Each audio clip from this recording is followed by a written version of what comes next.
Well, on that happy note, and if another person writes supercalifragilisticexpialidocious one more time, I'm going to kick you to the waiting room because stop it. You're direct messaging me now, and I don't want it.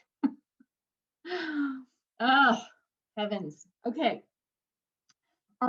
Today, my plan is to actually, I'm going to give you some time to work today. However, we need to review a few more things about this writing expressions. I think you guys are getting really good at solving the expressions. I want to start with a few expressions that you can solve that have multiple variables, and then we're going to go back to writing expressions. And just to make sure that you are comfortable and confident with those. And then I do have a short quiz for you today because I wanted to get some more information. Other than iReady, I do have another platform. I want to make sure that you guys showing what you know in different platforms on different answering questions in different ways. So with that being said, I'm just going to give you a few problems for you to solve first, and then we'll go over writing some of these expressions. Okay, the first problem I would like for you to solve. How about this one? Oh, I think we did this one yesterday. Yeah, I'm sure of it. I'm gonna do it anyways. Okay, 2x minus x2. If x equals 5, I'm pretty sure we did that one yesterday. I didn't mark it off my list. But go ahead and do that one and give me answers in the chat. That one caused a little bit of confusion.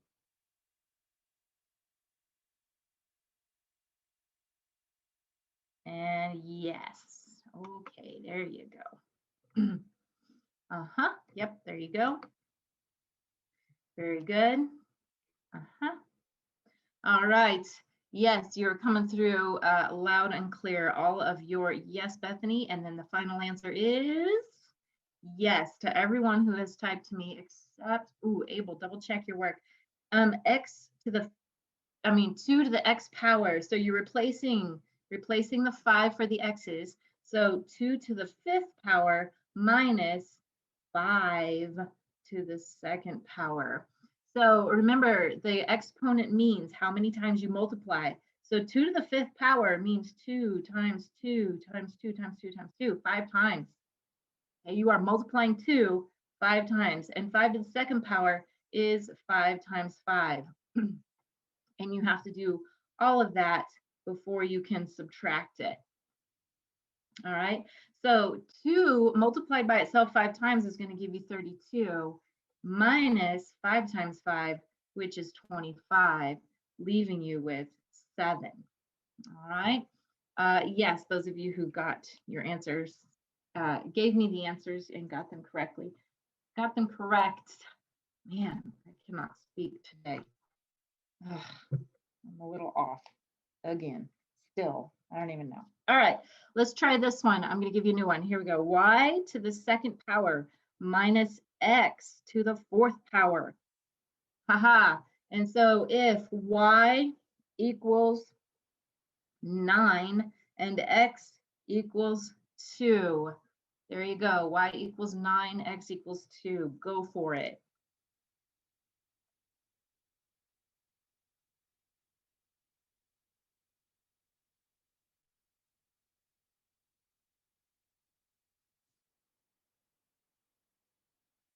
Yes, wowzers, you guys are punching these in really fast.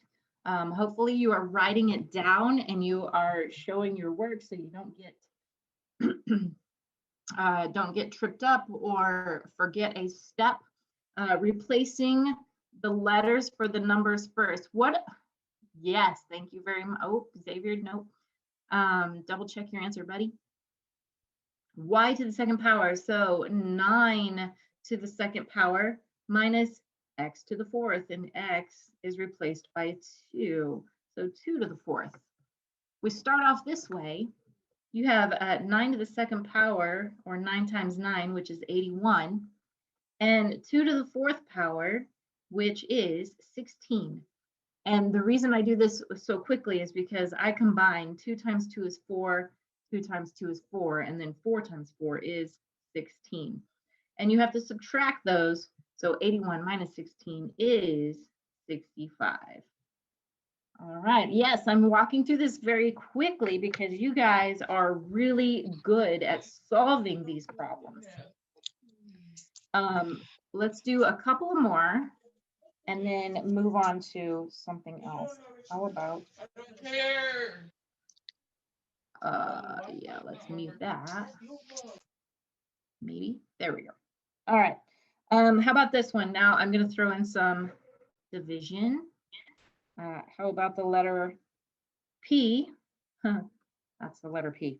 Over 4 plus P and Q. Ooh. If P equals 8 and Q equals 6.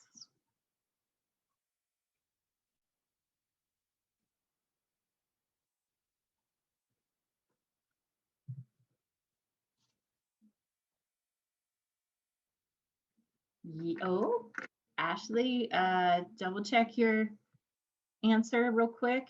Double check. I just want final answers coming in. Oops, Zuleika, double check your answer. Everybody else, so far so good. Angie, yes, you put a question mark, and yes, that's the answer. Good, good, good. Yes, when you replace P for 8 for the P, all right, you have 8 over 4 plus PQ. What does P and Q right next to each other with nothing in between mean? What does it mean to do? There you go. It does. It does mean to multiply. So if P is 8, you have 8, and you have Q is 6. 8 times 6. Now you can solve 8 divided by 4 is 2 plus 8 times 6 is 48, and that would equal 50. All right, not bad, not bad. You guys are doing very well on solving these kinds of problems with more than one variable. Next week, we're going to take it up a different way, and you guys are going to be solving for some variables next week. But in the meantime, I am going to say, there we go. I'm going to say some phrases, and you're actually going to type what the phrase looks like in the chat. So if I read a phrase to you that says 6 more than a number C, 6 more than a number C, I'll repeat it about 3 times, and then you type it in the chat. 6 more than a number C, more than. If you have more than somebody else, are you adding, subtracting, multiplying, or dividing? There you go. Yes, and you could have written it either way, or yes, of course. Oops. Yes. Oh, I didn't mean to write that just to Alexis. I meant to put that to the whole group. All right. 6 plus C or C plus 6. Both ways work, because when you add and when you multiply, you can use that commutative property and you can move the numbers around, only for addition and multiplication. Okay, let's do a couple more. How about 50 divided by the number F? 50 divided by the number F.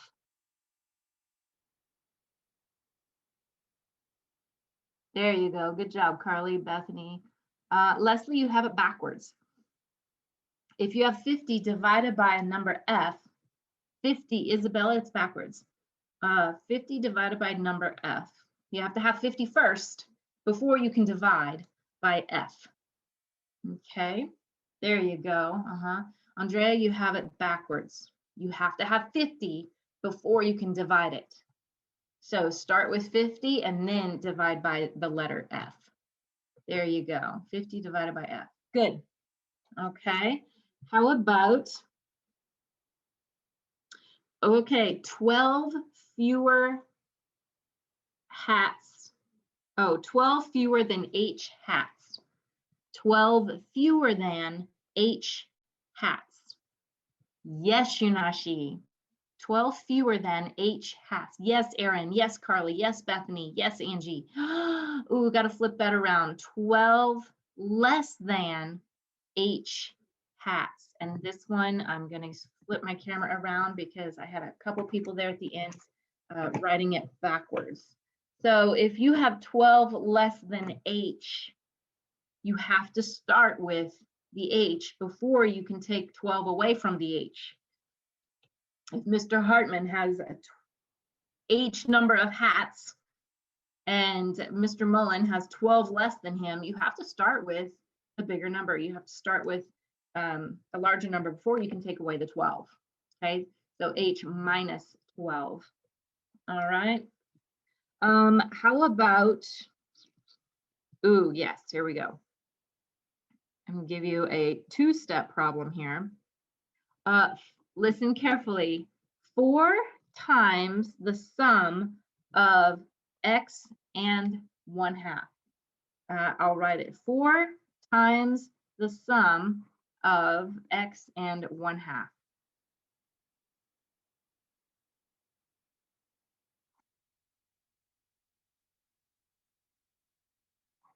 4 times the sum of X and 1/2. Yes, Erin. Yes, Drake. Yes, Isabella. Yes, Rosie. Yes. Oh, Bethany, you got your symbols flipped around. Okay. Yes, Mason. Oh boy, yes, they've got a lot of answers coming in here again really fast. 4 times the sum of X and 1/2. Let me just clarify this one for you. There's just a couple of folks who got this a little bit confused or left out a symbol. 4 times something. So if you're 4 times something, you are going to need a multiplication. The sum means you are adding something. So there is 2 steps here. There are 2 steps. 4 times something. So if I said 4 times, remember, multiplication can also be represented with parentheses. So if I have 4 times something, this part right here takes care of the 4 times right here. Okay, 4 and then parentheses. The sum of X and 1/2 means I have to add X and 1/2. So I put X and 1/2. Okay, the word and usually means addition as well. So 4 times the sum of X and 1/2. That one is a 2-step problem or a 2-step expression. All right. I'm going to give you another one, similar 2 steps. Okay. How about 5 times the quantity of M divided by 2? 5 times the quantity of M, oops, and, oh, divided by 2, and then divided by 2. 5 times the quantity of M divided by 2.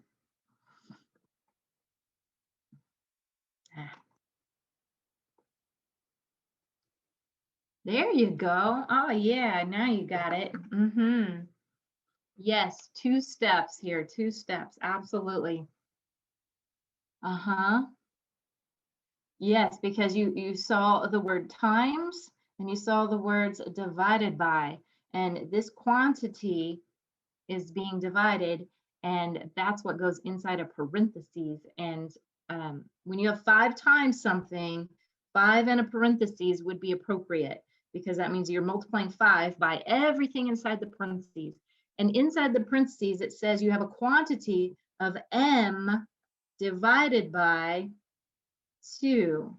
And you could put this division sign. I know on the computer, this division sign goes easily into the chat. The quantity of M divided by 2. You have to have M before you can divide it by 2. So Leslie, you just had that one switched around. Okay. Let's do another, just to make sure we got these steps down. How about this one? Twice a number a number k, twice a number k plus the quantity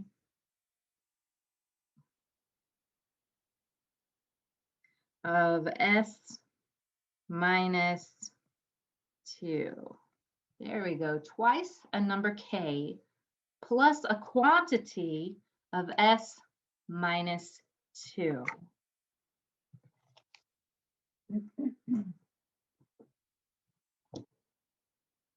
It looks like a code. What? Yeah. Ooh, Rosie, there you go.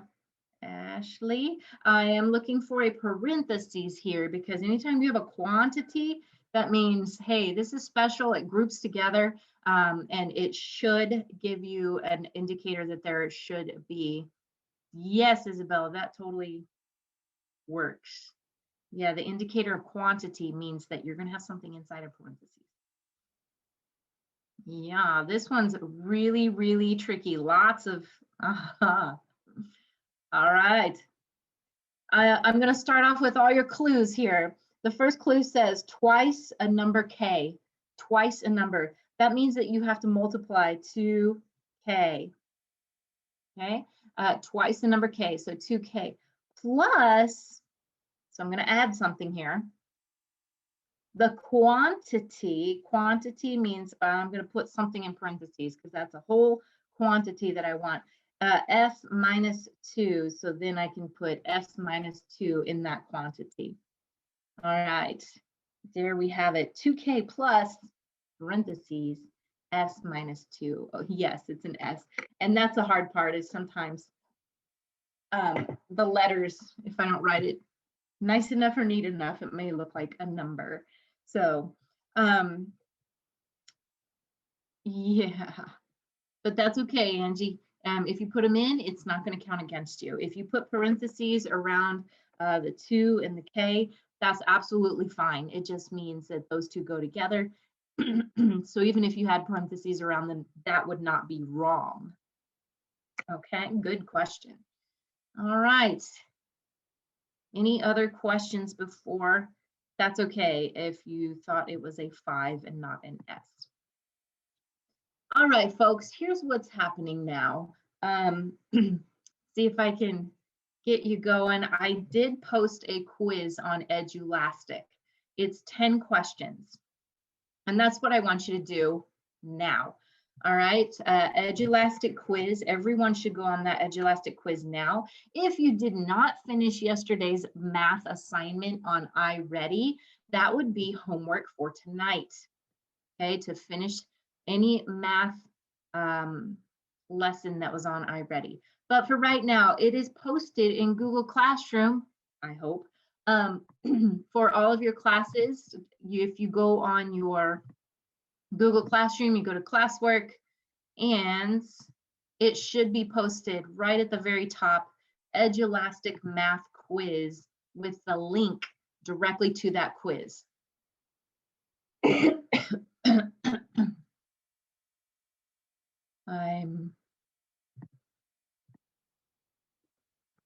Okay. Let me look and make sure that this thing is working. If you have an issue, just go directly to me because I posted it. I've put it out there to everybody. Hopefully. I do not see it on my end. Okay. At least in my classroom, I don't see it. Oh. Okay. Maybe I lied and maybe I only posted it in my own. Like I said, it's a trial and error. Let me go and Yeah, it's only in yours. What? Okay. Damn. I thought I was rocking and rolling, but apparently not. Let me do this again. Let me go to Miss Digby's and go, or no. Let me go. I don't want to create a new one in mine. I just want to go to, I'm going to go to Digby, Classwork. I'm going to create it in here. create an assignment and I want to post it for, oh, that's weird. I don't want to post it for me because I remember clicking the button. All right. All righty. All right. Well, prepare for tender loving writing right now. Okay. So before I share my screen, let's go ahead and open the document that we've been working in this week, the guided questions. So open your document on 5 questions. And that is in your Google Classroom. It's the same document that we've been working on all week. So just going to do a quick review of where we're at in that whole process. And then we will continue our journey. We only have a little bit left, and then we should have a complete draft. So that's pretty cool. All right. Let's see here. All right. So go ahead and open your document. I'll give you another minute to do that, and then we'll go ahead and get started.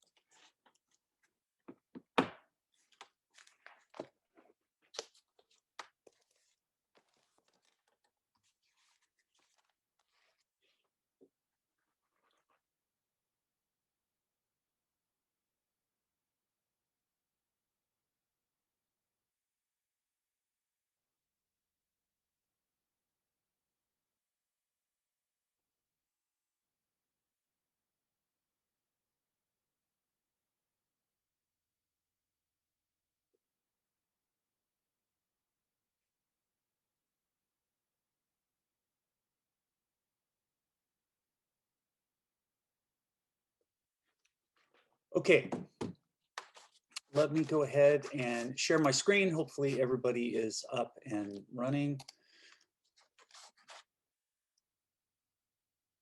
Okay, and here we are. All right, so this is where we're at. So we're using these 5 questions that that we did earlier. So let me go back to these questions and we'll kind of just do a quick backtrack so we can kind of gain some perspective on where we're at, because we've been going sentence by sentence. Sometimes we sort of focus on the trees and not the forest. So I want to go back and take a look at the forest. I have no idea what I'm talking about right now. Let's take a look at the forest. What? Huh? What's happening? 5 questions. So these questions that are here on the right-hand side of the screen are questions that media people, reporters, whether they're print reporters or television reporters, make a habit of asking. And so even though we know that journalists are expository writers, the questions that they ask really lend themselves to personal narrative, which is what we're doing right now. So we're essentially telling a story. So the 5 questions are: what did you do when this happened? What were those around you doing? What were you thinking? How did you feel? Can you describe what you saw? So some of the questions that I've been asking, and I think there's 6 more questions today that we need to finish, and then we'll have our draft completely done. But if you go back and you think about the questions that we've covered so far this draft or this session, what did you do when this happened? So we're describing the action. We're describing jumping out of the car and then going from the car and into the restaurant and getting into line. So that's what did you do when this happened? What were those around you doing? So we spent a little bit of time describing the person who took our order, someone else who was in line. So we took a little bit of time and answered that question as well. What were you thinking? So this is what we've referred to as intermittent feelings, which is one of the 3 pluses, right?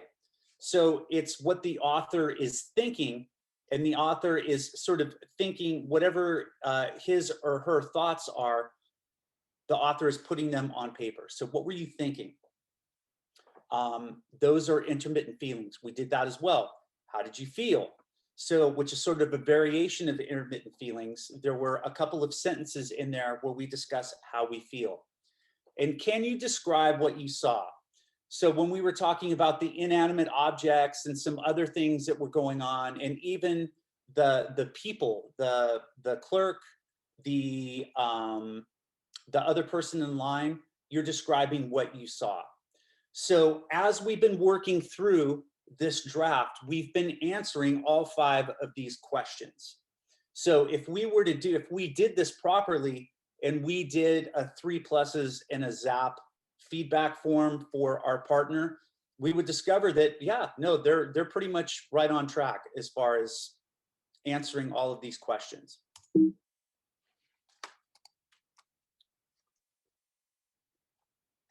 So we're slowing things down step by step.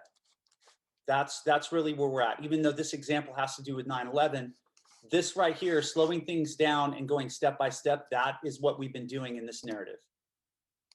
Okay. So this was our prompt. This is the opening paragraph of our draft. You earned all A's on your report card, and your parents tell you that they will take you to Dairy Queen to choose anything you want. You have an important decision to make, right? Oh, I'm sorry, this is the opening paragraph.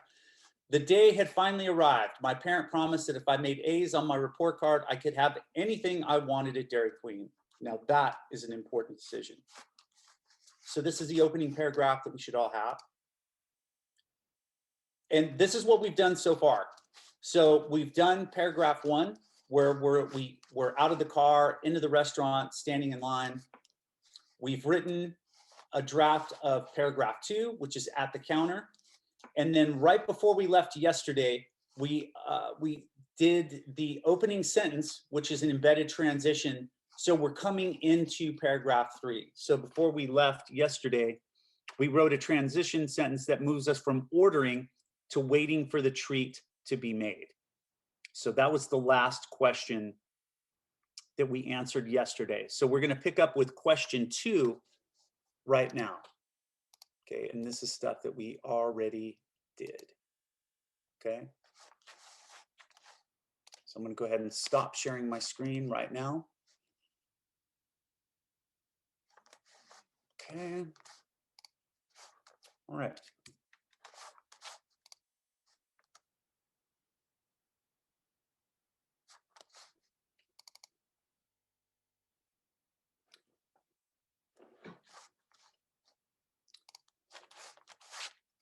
Let me, come back to this document here. This is what we were working on yesterday.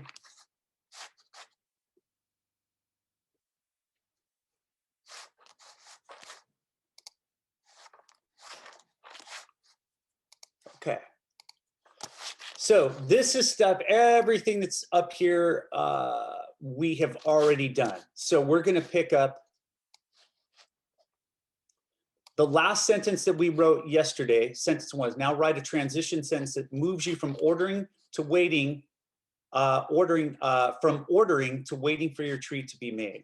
So as I moved to the side of the line after ordering, I wandered to the condiment station, saw them whipping up my treat or whatever the case may be.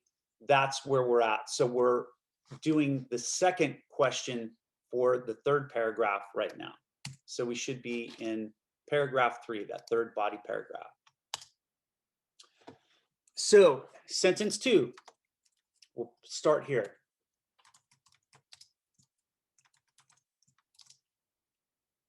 Look around the restaurant and describe the inside of the Dairy Queen in 1 sentence.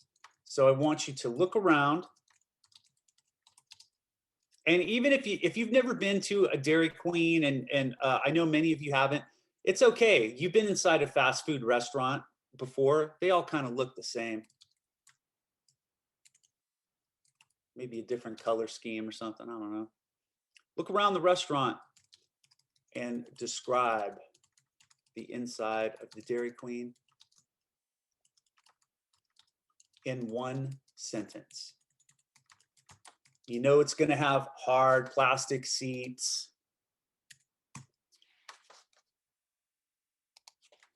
probably a beverage station, napkins, maybe the trash cans are overflowing, who knows? But look around the restaurant and describe the inside of the Dairy Queen in one sentence.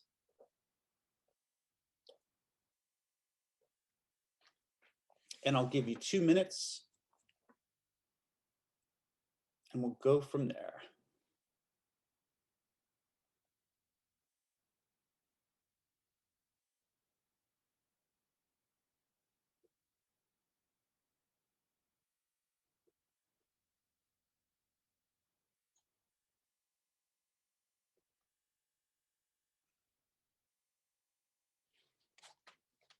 Okay, 2 minutes.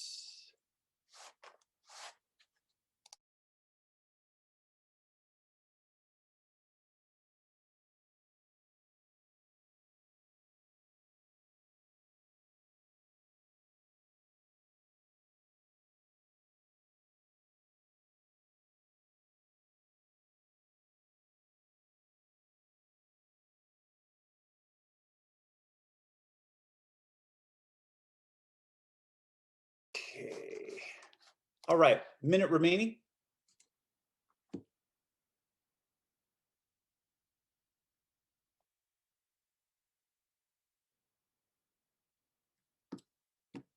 So we're working on sentence 2, maybe for those of you who just tuned in. We are in our third body paragraph. So after you order, sentence number 2, look around the restaurant and describe the inside of the Dairy Queen in one sentence.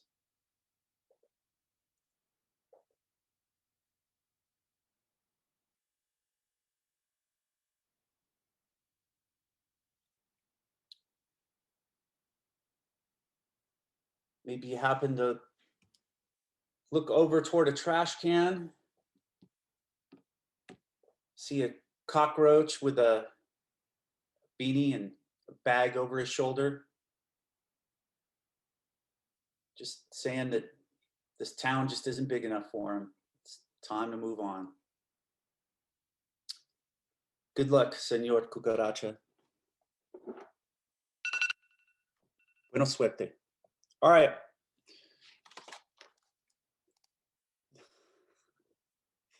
Oh, man.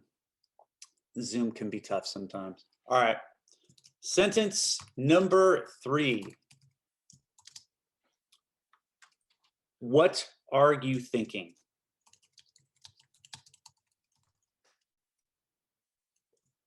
In one sentence. Okay. So what are you thinking? I'll give you 2 minutes. Again, we're coming back to those intermittent feelings. So we've looked around the restaurant, described what we've what we've seen. Nice grammar. And now we are describing what we are thinking. So 2 minutes. Just tell me what you're thinking as you are standing there looking around the inside of a Dairy Queen. If it's me, I'm wondering what I've done wrong with my life. But I don't know. I think that's a daily conversation.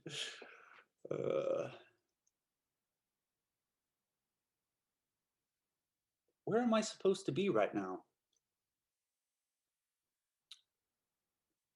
But fortunately, Mrs. Digby always tells me where I need to be, mainly because I ask her, because I just don't know. So I appreciate her for that.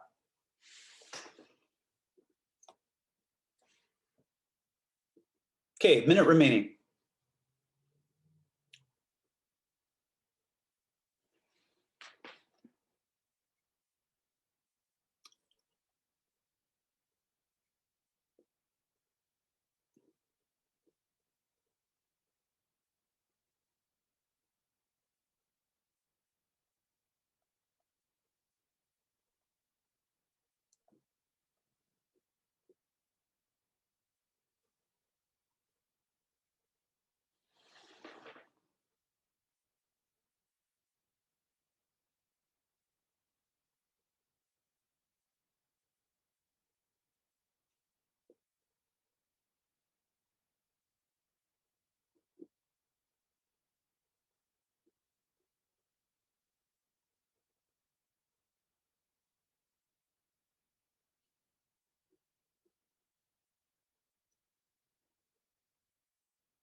Okay. Okay, Mr. Timer. All right, so sentence 3, you should have told me what you are thinking. So let's move on to sentence 4. Just going to try to get this knocked out today. I want to finish this today so we can move on next week. So describe in one sentence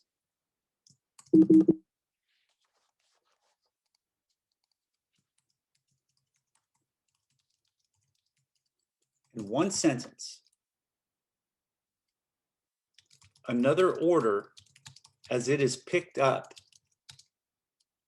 by a customer.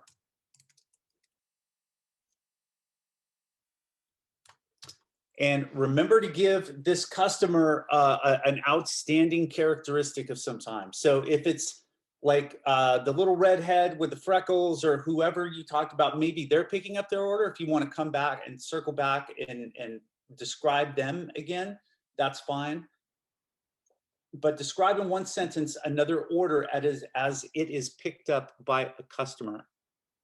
Okay, make sure you give them an outstanding characteristic. We want to really create an image in the reader's mind here. So as you're writing this sentence, as the person who is reading this sentence, they can read it and they're like, wow, yeah, I have a really good idea of what this person looks like, how they move, all of that. So describe in one sentence another order as it is picked up by a customer. So maybe they have a really appetizing looking hamburger or another type of blizzard, and you're like, oh man, bummer. Like, oof, I wish I would have ordered that. Or maybe it just looks disgusting. Like, those aren't nachos. I don't know what those are, but they're not nachos. So describe in one sentence. 2 minutes, go.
All right.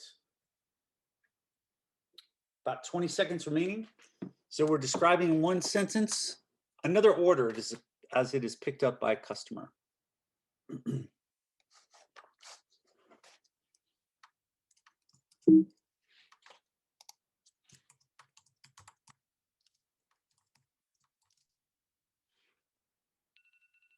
Okay, moving along. Sentence 5. How do you feel when you see your treat?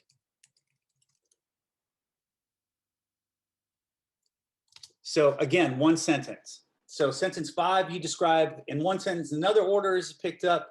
So the person before you, now you are telling me how you feel when you see your treat popped up there on the counter. So 2 minutes, go.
All right. About 5 seconds remaining.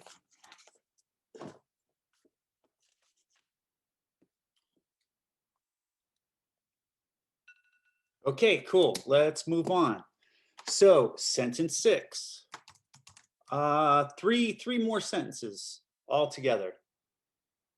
This is the last one for this particular paragraph, and then we're going to write our conclusion. Sentence 6. What do you do? So how do you feel when you see your treat and then you see it? What happens next? What do you do?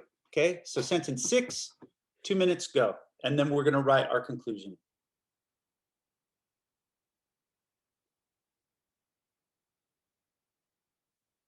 Okay, 2 minutes.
So we are writing the last sentence of our third body paragraph. So sentence 6, what did you do? So you described in one sense another order as it was picked up by a customer. Then how you felt when you saw your treat there at the counter. And then what did you do after that? That's where we're at right now. And we've got about 15 seconds remaining. And then we are going to write our conclusion.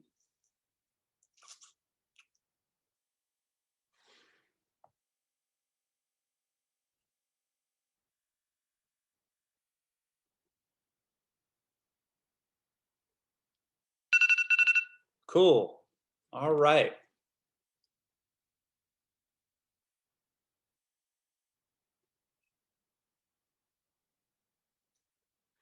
Cool.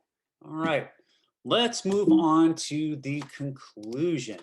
So you are going to do this one on your own. I'm just going to give you 2 questions. You are going to answer those questions, and we are done with this draft. So, and then I'll sort of tie everything together here at the end with a nice Steven Spielberg type ending, and then we will discuss next steps. So, conclusion. So we are here with the concluding paragraph. 2 questions. Why do you remember this experience?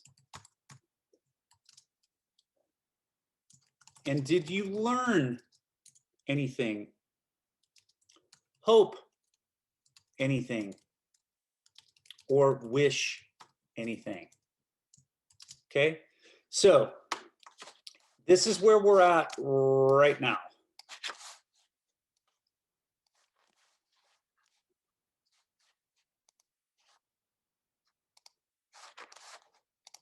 So go ahead and answer those 2 questions, and we are done.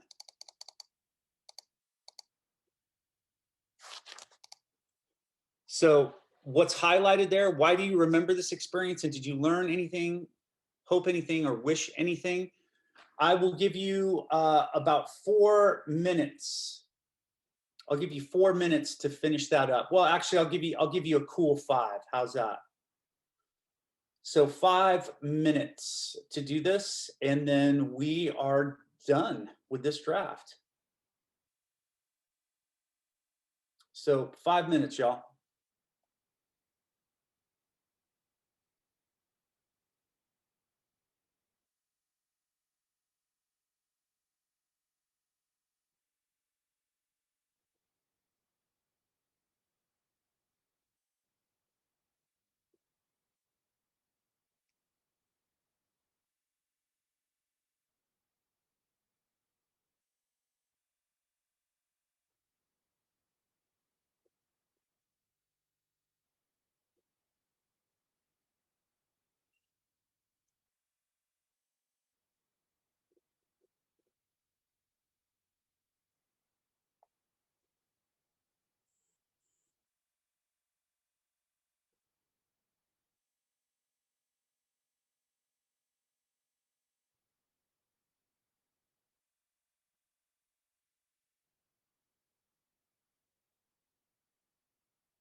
Okay, guys, got about 2 minutes remaining. So we're just answering these last two questions for our concluding paragraph, and we are done.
Okay, about 20 seconds remaining.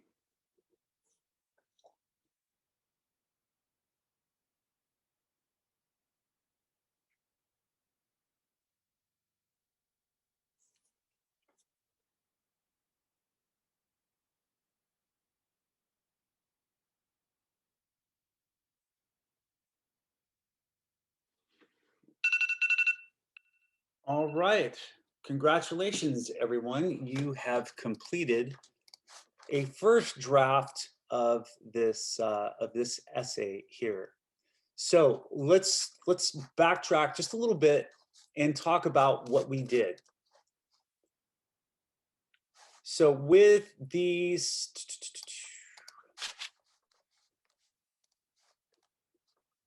again, I mentioned this at the beginning, but these questions that sort of slow things down, give us a play-by-play, that give us a narrow focus, like we're zooming into a very specific event. And that is crucial when we're structuring and organizing our writing. So these 5 questions are sort of at the center of what we're doing. And we talk a lot about how much of writing is structure. So we know 5 paragraphs. We know we have an introductory paragraph. We have 3 body paragraphs. Each of those paragraphs with its own topic and all of the supporting sentences that that support that topic, and then a concluding paragraph where we tie everything together.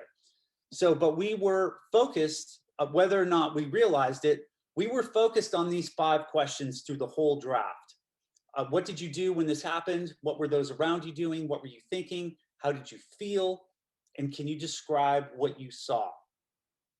So as we went through question by question, sentence by sentence, we were answering one of these questions.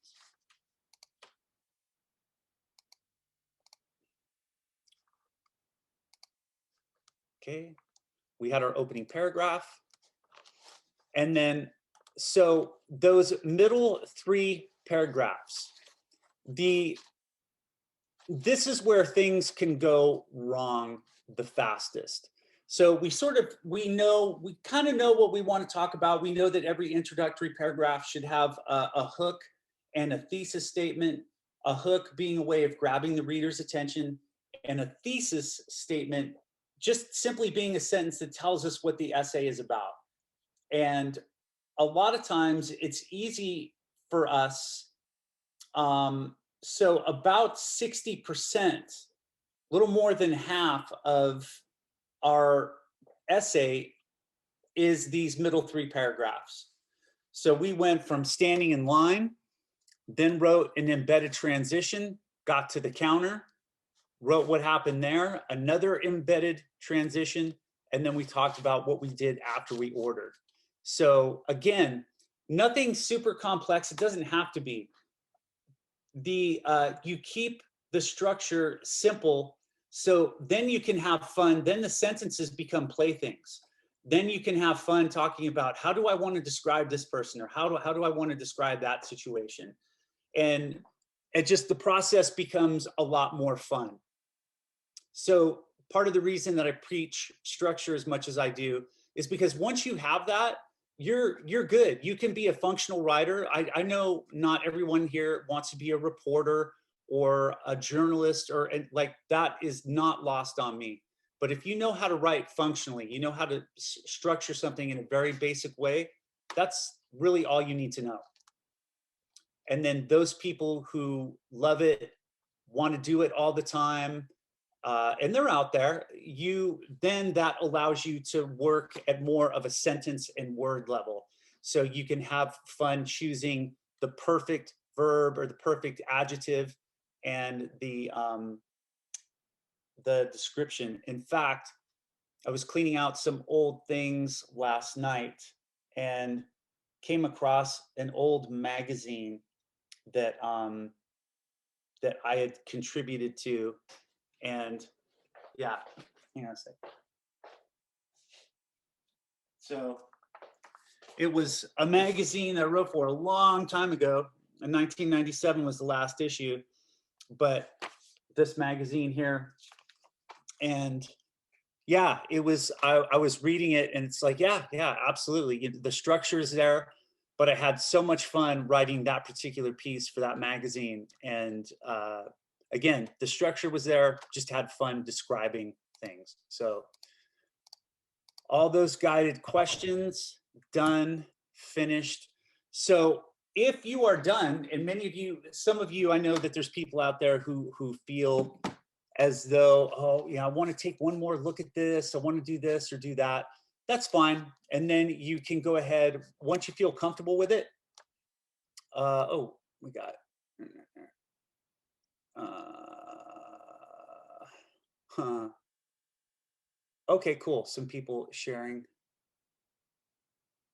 Good, cool, Jonathan. Yeah, awesome.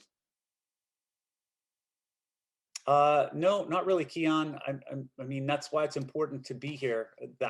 We just kind of walk through this one sentence at a time. So we'll have to figure something out.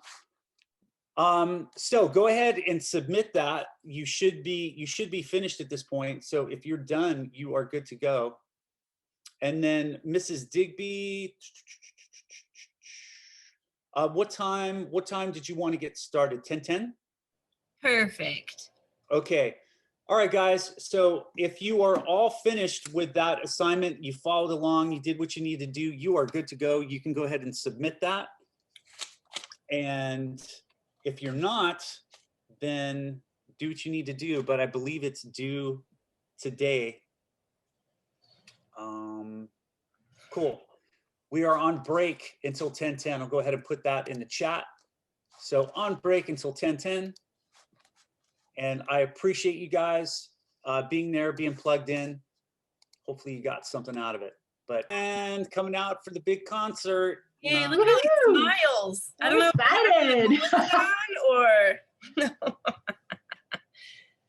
I'm not really teaching much. We're just going to introduce a new book, like Wonder, a new novel that we are going to be reading. It is called Walk to Moons. I have not read it. I'm going to be reading it and learning it as you guys do because I want to be surprised, but everybody else has. You can let me know in the chat. Have any of you ever read Walk to Moons before? Or thumbs up or anything like that? No, no, no. Awesome. I love when we get to read new books. And if you read ahead, Angie, of course, Angie's read it. Let's look. I'm going to show you the cover of my book. Hold on.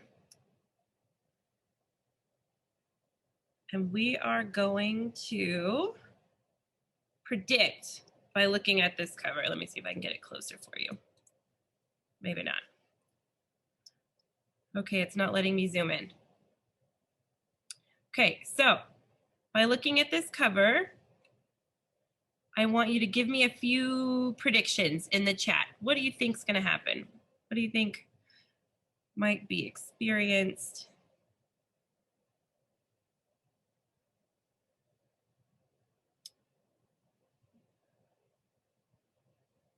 She wants to touch and see the moon, possibly.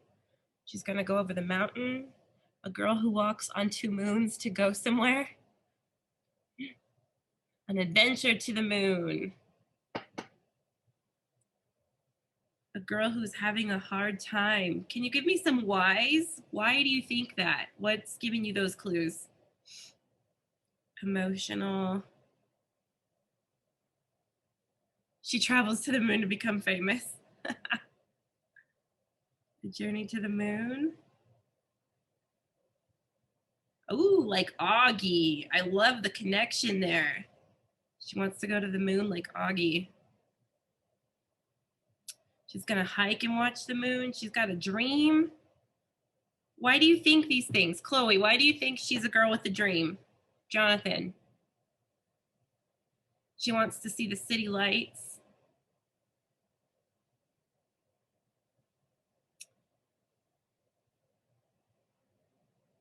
Oh, she looks very sad, but it's the back of her. How do you know she's sad? You don't know, just thinking. She's gonna get a rope and a lasso, one of the moons. Okay. All right, so we see some mountains. One person in my class pointed out that the mountains are all different tones. So maybe those represent like different things she's dealing with. This looks more like desert. This looks more like the city down here. This looks more dark and desolate. That was a prediction we had. So let's see. The author is Sharon Creech. So I'm going to tell you a little bit about the author She was born in South Euclid, Ohio, the same city that Sal and her father, the characters in the book, live. Her life with her sister and 3 brothers and parents was noisy and rowdy. Her house was always full of family. One summer, she took a road trip with her family to Idaho, and she fell in love with the road trip and the country that she saw. So then that made her come up with the book and the locations that she wanted to do in the book. It was her very first book to be published in the United States. It won the Newbery Medal in '95. And she was very surprised, and she still is surprised by it. So the idea for the book came out of a fortune cookie, believe it or not, that she got after a meal, and it said, "Don't judge a man until you've walked 2 moons in his moccasins." And then that made her think about the journey and her road trip and Native Americans that took that trip and all those good things. So just a little excerpt from the book. So it's about a 13-year-old girl named Sal. I'm going to stop sharing so I can see all of you, because then I feel like I'm talking to myself. About a 13-year-old girl named Sal who grew up in Euclid, Ohio, with her father far from their Kentucky farm. Her mother has vanished, and Sal is heartbroken. She hates her father's new friend, and she misses her old life. Sal becomes friends with another girl. They have a relationship, a friendship that we're going to learn about. And then she takes a road trip with her grandma and grandpa, just like she did in real life, from Ohio to Idaho. And this is going to be what happens during the road trip and what she learns about her mother who has vanished. Okay? Yes. It's not too much. Okay. So here's what we're going to do. It's going to be just like Wonder. I'm going to share my screen again. So in the Google Classroom, you're going to see a topic for Just Walk 2 Moons, the book, okay? Here you're going to see the text. And unlike Wonder, where I posted each section, this is the entire book. So I'm going to post to you what pages you need to read, what chapters you need to get through, okay? So there's that. And then in the sections, I'm also posting the video for the audiobook on YouTube. So for the first section, we need to read chapters 1, 2, and 3. Here are your YouTube links to listen to the book if you would like to hear the voices going along with the text. I will post that every single time. This is going to be in its own topic, so you can find it easy as the weeks go by, the days go by. And then you will also have a question, just like we did with Wonder. The question for this is, who is the narrator and from what point of view is the story being told? So that's what you need to think about while we're reading chapters 1 through 3. Okay? Are there any questions so far? You don't see the Walk 2 Moons topic? You might need to refresh. I just posted it a bit ago. Okay. All right, so I'm going to read to you the first chapter. Then we're going to go to homeroom and we will continue on. So chapters 1, 2, and 3, they are assigned today, and Mr. Mullen is going to be reviewing them with you on Monday. So you need to have this assignment done by Monday so he can start well, we're not in school Monday, Tuesday. So he can start reviewing with you and moving on. Okay, so 1, 2, and 3 by Tuesday to be ready to talk to Mr. Mullen. All right. So, should I screen share? You can also pull it up in your Google Classroom, but I will start reading you the first chapter. It is only 2 pages. So, Walk 2 Moons by Sharon Creech, winner of the Newbery Medal. Chapter 1 is called A Face at the Window. Gramps says that I'm a country girl at heart, and that is true.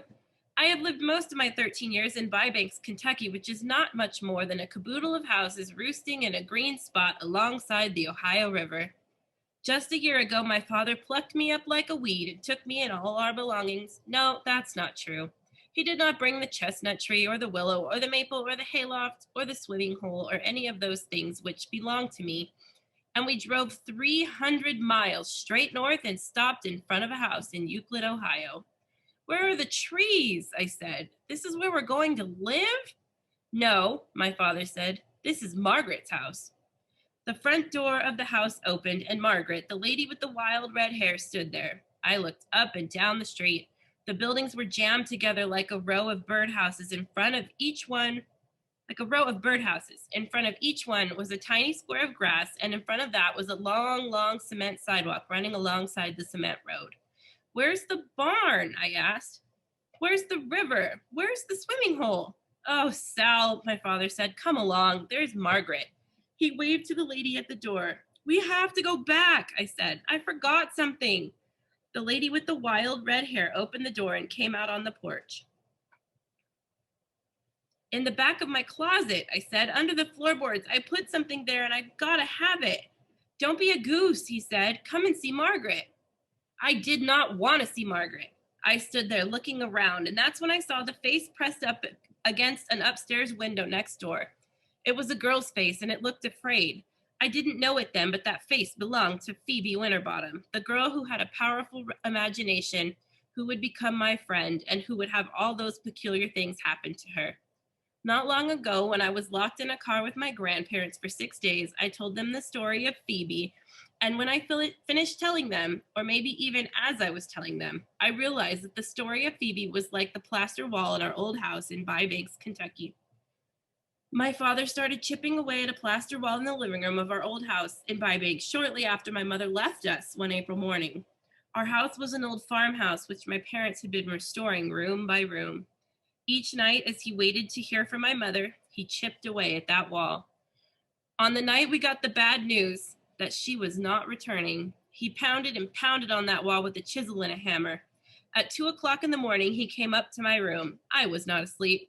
He led me downstairs and showed me what he had found. Behind the wall was a brick fireplace. The reason that Phoebe's story reminds me of that plaster wall and the hidden fireplace is that beneath Phoebe's story was another one. It was about me and my own mother.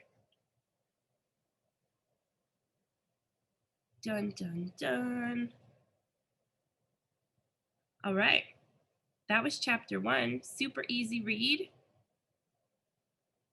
So, let's see. Where did Sal move to? Tell me in the chat, where did she move to? Yes, it's going to be a good book. I get that feeling too. Where did she move to? Yes, Ohio. What did she say she forgot? What did she forget?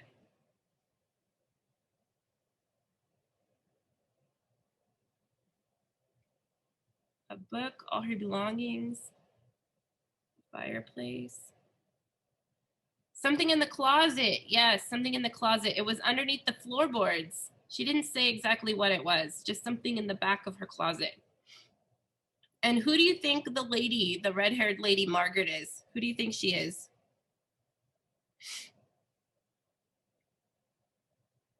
The new mom, girlfriend, dad's girlfriend, aunt, stepdad, No, Carolina. Oh, I guess I should turn the chat on, huh? Oops. Her dad's girlfriend. Awesome. All right.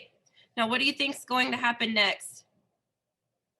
What do you think is going to happen next? Which? Someone her father loves. I love it. Her dad will marry the redhead. She's going to meet Phoebe. It's her long lost sister. Oh, she's going to be mean. You think she will talk to Phoebe? All right. Well, let's go. That's it for me.